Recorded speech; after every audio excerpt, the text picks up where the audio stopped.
Thank you, Madam Chairman. This is my first time here, and it's an honor for me. My prayers and thoughts also remain with Steve Scalise, with his family, and with all who were injured in last week's tragic event. And I agree with Kathy McMorris Rogers. We must come together as a country and heal.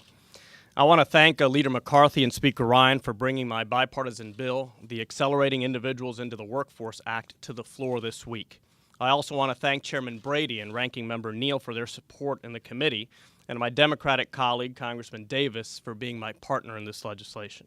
The federal government spends more than $500 billion each year on measures to combat poverty. Unfortunately, despite this large investment, there are still over 43 million people living in poverty in our country. Now, while we have made progress, there are additional steps we can take to help more individuals move from welfare programs to long-term employment.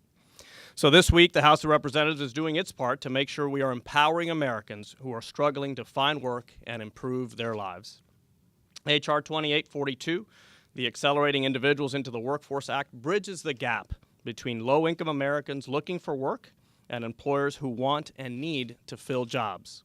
It incentivizes employer partnerships with state and local agencies to provide jobs and work experience, including apprenticeships. And this all goes to recipients of the Temporary Assistance for Needy Families program, transitioning them out of welfare and into the workforce. The bill also empowers local communities by giving them the ability to control how TANF dollars are spent instead of forcing them into an inflexible Washington-based program. A job is something that dignifies the human condition. It is an opportunity for every individual to make a contribution to their families, their local communities, and to our country. This bill is an innovative solution that will give more people access to that opportunity. We'll be voting on this legislation Friday, and given that poverty is an issue that affects every district, I encourage all of my colleagues to support this bipartisan legislation and help the neediest Americans get on a path to success.